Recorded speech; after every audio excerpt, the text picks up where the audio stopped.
Travis, and welcome to tonight's edition of the Regional News.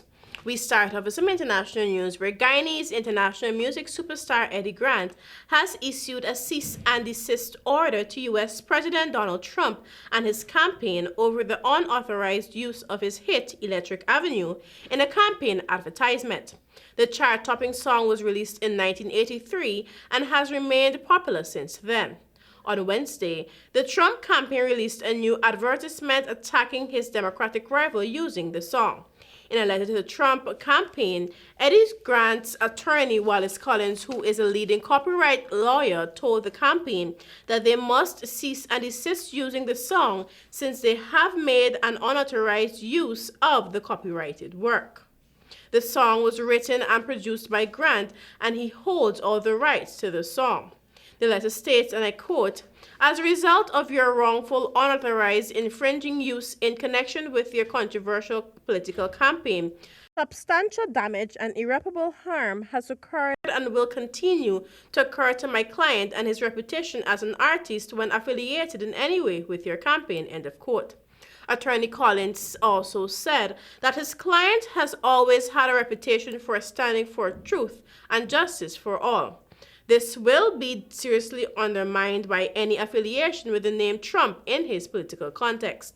Such damage will extend to the value of my client's musical catalog, Mr. Collins wrote to the Trump campaign. Mr. Collins added that the Trump campaign's willful unauthorized use makes the Trump campaign liable for statutory damages as set forth in the law, adding that the fact that such infringement has been knowing and intentional subjects the Trump campaign to additional penalties under the copyright laws of the United States. A number of artists have written to the Trump campaign over unauthorized use of their song for his campaign. The Guyanese international artist said the use of his song by Trump campaign is wicked.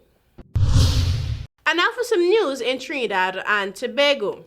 United National Congress UNC leader Kamala Persad-Bissessar has condemned what she calls the reckless comments Prime Minister Dr. Keith Rowley has made in relation to her party's call for recounts in 5 constituencies. And I quote, "PM Rowley is intent on continuing his dangerous trend of seeking to undermine our country's democratic ideals and cherished independent legal institutions which exist to provide equally fairness and justice for citizens.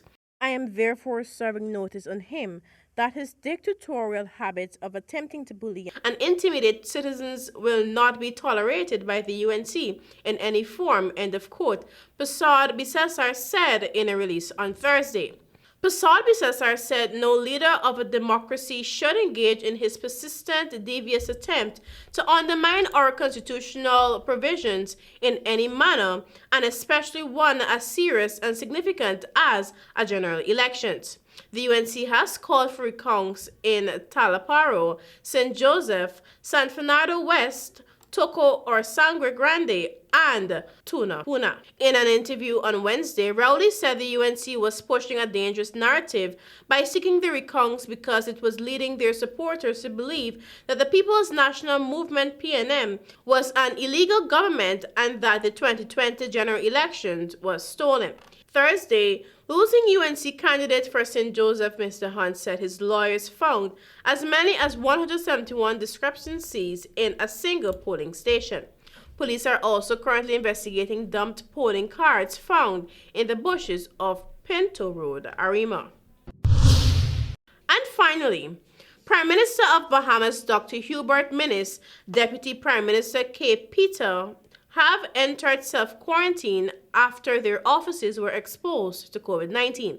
In a statement on Tuesday, the Cabinet Office announced that the Cecil Wallace Whitefield Center, which houses the Office of the Prime Minister, the Ministry of Finance, and their agencies, has been closed for cleaning and sanitation following exposure to the virus. However, it could not be immediately confirmed if the ministers in question have been directly exposed. The statement also said that the other employees of the Cecil Wallace Whitefield Center have been encouraged to self-quarantine until further instructions are issued by the Ministry of Health. The Bahamas had recorded more than 1,000 cases of the virus up to Wednesday, and government offices continue to be closed due to exposure. And that is it for our region news this evening, and I continue to urge our viewers to wear those masks, use those hand sanitizers, continue practicing social distancing, and stay at home. Do enjoy the rest of your weekend. Back to you, Travis.